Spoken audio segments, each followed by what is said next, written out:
Gadewch i ni edrych yn benodol ar ein ysgwyddau. Gwyliwch ac ymunwch yn yr ymarfer yma. Ffeindiwch wagle a sefwch gyda'ch cefn yn syth.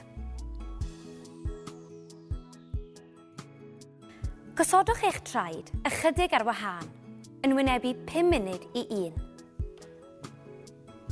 A rhowch eich ddwy fraich yn rhydd wrth eich ochr.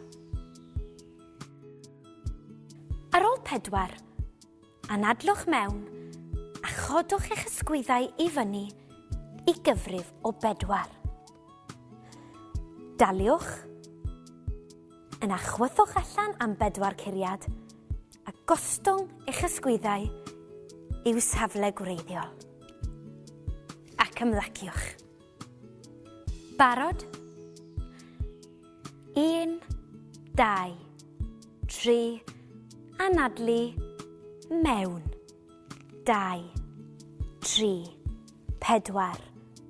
Daliwch, 2, 3, ac allan, 2, 3. Ac ymlaciwch.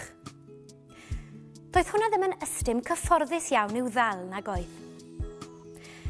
Y tro yma, ar ôl 4, anadlwch mewn a symudwch eich ysgwyddau ymlaen i gyfrif o 4. Daliwch, yna chwythwch allan am 4 curiad a symud eich ysgwyddau allan i'w safle gwreiddiol. Barod? 1, 2, 3, anadlu, mewn, 2, 3, 4. Daliwch, 2, 3, ac allan, 2, 3, 4. Ac ymlaciwch. Doedd hwnna ddim yn ystym cyfforddus iawn i'w ddal nag oedd.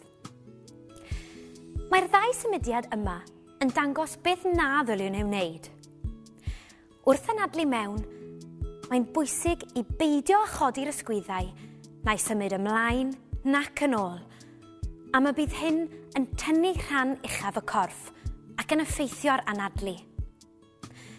Cadwch eich ysgwyddau wedi ymlacio ac yn agored fel hyn.